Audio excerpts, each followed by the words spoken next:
O Internacional que hoje conseguiu realizar a maior transferência da história do futebol brasileiro e a terceira maior do mundo. Por óbvio, não é no futebol masculino e sim no futebol feminino. E nesse vídeo eu quero te contar todos os detalhes dessa negociação milionária que o Inter conseguiu fazer. E além disso, também quero te falar sobre o caso Gabriel Carvalho, porque não só a imprensa local que já está completamente acostumado com esse novo cometa que é ele no Internacional, agora a imprensa do centro do país, pela primeira vez, ligou as atenções para o Gabriel Carvalho. E a partir de agora, até seleção brasileira já é cogitada. E além disso, também quero te contar um outro bastidor sobre Alessandro Barcelos e uma situação que o D'Alessandro mudou no vestiário, que vem sendo algo que vem melhorando o ambiente do Internacional. Então, só antes de começar esse vídeo, roda a vinheta.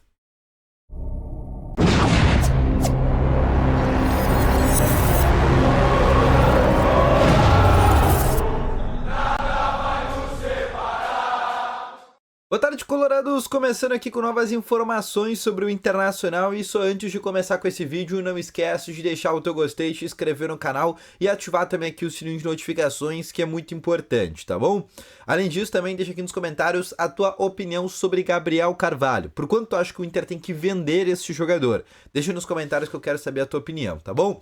Bom, começando aqui com novas informações sobre o Internacional, o Inter que se reapresentou hoje depois da vitória por 2-1 contra o Fortaleza.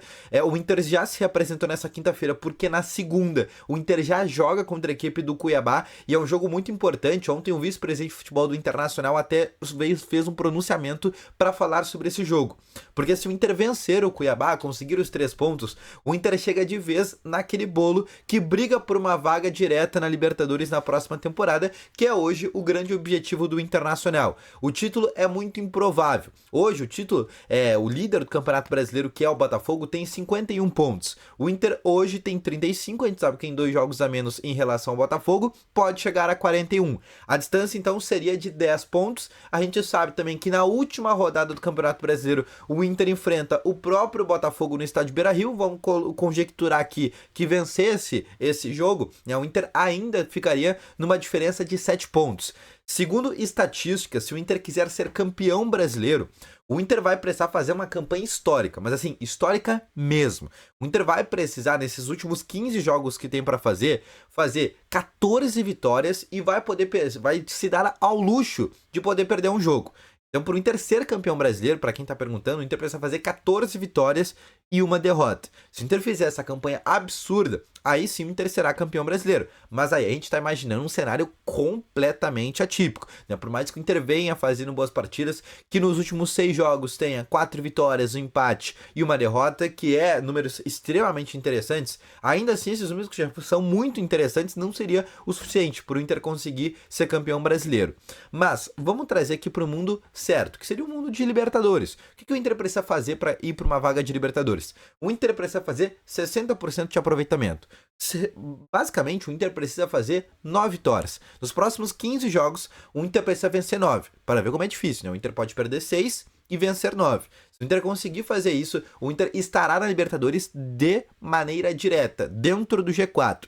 Se o Inter quiser um G6, um G8, aí a situação já fica um pouco mais tranquila. O Inter, se for pensar em G8, o Inter vai precisar de só 6 vitórias. Se for pensar em G6, o Inter vai precisar de algo em torno ali de 6 a 7 vitórias e mais 1 ou 2 empates, tá bom?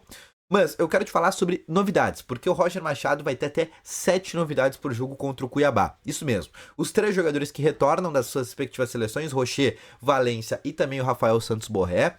O Wesley retorna do 3º cartão amarelo. E aí os jogadores que estão voltando do departamento médico, inclusive a estreia.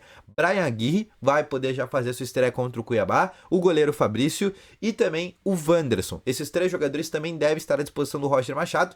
Por óbvio, deve iniciar no banco de reservas. Mas o que eu quero trazer agora para vocês é trazer um bastidor para ti sobre Alessandro Barcelos. E algo que desde a chegada do D'Alessandro e do André Mazzucco foi uma situação que mudou no Internacional, que é a presença de Alessandro Barcelos no vestiário. Bom, desde a saída do Magrão e a chegada do D'Alessandro, o D'Alessandro meio que assumiu o vestiário do Internacional. Ele que começou a gerir e, pelo visto, tá dando certo, né? Porque desde a chegada do Alessandro, o Inter tem números extremamente interessantes. Perdeu apenas pro Atlético Goianiense lá em Goiânia.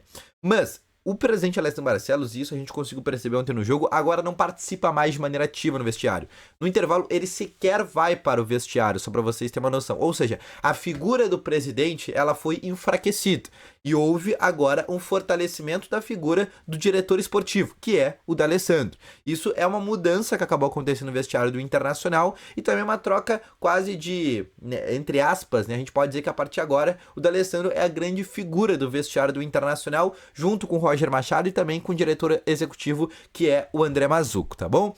Outra situação que eu quero te trazer, Gabriel Carvalho, fez ontem mais uma grande partida, a impressão que dá é que realmente o Gabriel Carvalho vai ser a grande venda da história do Internacional. Hoje a maior venda continua sendo o Yuri Alberto, quando foi para o Zenit da Rússia, por cerca de 30 milhões de euros, né? Não bate a venda do Alexandre Pato lá em 2006, se a gente for colocar na inflação, né, correta, o Pato foi um pouquinho maior, mas se a gente for falar em valores mesmo, né, da época e de agora, o Yuri Alberto acabou passando por óbvio, Alexandre Pato. Mas o Gabriel Carvalho deve passar os dois. E além da imprensa local que já vinha falando há muito tempo do Gabriel Carvalho, né? Eu há mais de 2 anos falo do que é o Gabriel Carvalho nas categorias de base do Internacional.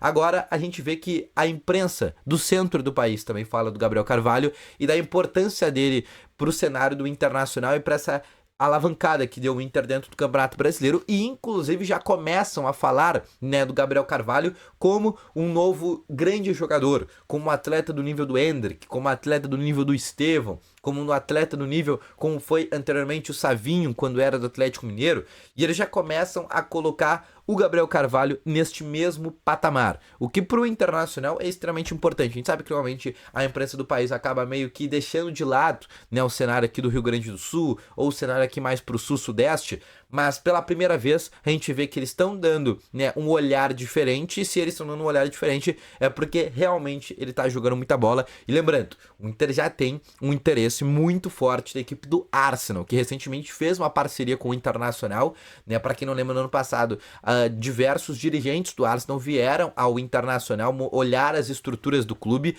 então já existe uma parceria, né, entre os dois clubes, e o Arsenal é um dos clubes que está muito interessado na contratação do Gabriel. Outra situação que eu quero trazer agora é sobre a maior venda da história do futebol brasileiro no cenário feminino, que foi do Internacional. O Inter vendeu hoje a sua atacante Priscila, que era a principal jogadora do clube, era atacante de seleção brasileira, chegou numa final de Olimpíadas agora há pouco, também é uma atleta que já tinha disputado com a seleção brasileira sub-20 Copa do Mundo, e era a principal jogadora. Inclusive tinha renovado no começo do ano, né, foi uma das promessas da gestão Alessandro Barcelos, e hoje foi concretizada a venda dela para o Clube América do México, o famoso América do México. E essa negociação, que é a negociação e a venda mais cara da história do futebol brasileiro. Não só isso, a terceira maior do mundo. É a terceira venda mais cara do planeta no cenário do futebol feminino. O Inter está vendendo a Priscila por 2.800.000 reais e ainda fica com 20% de uma futura venda. E ainda, para não deixar ainda que não terminou, o Inter pode ganhar mais dinheiro, né, com esta negociação. Basta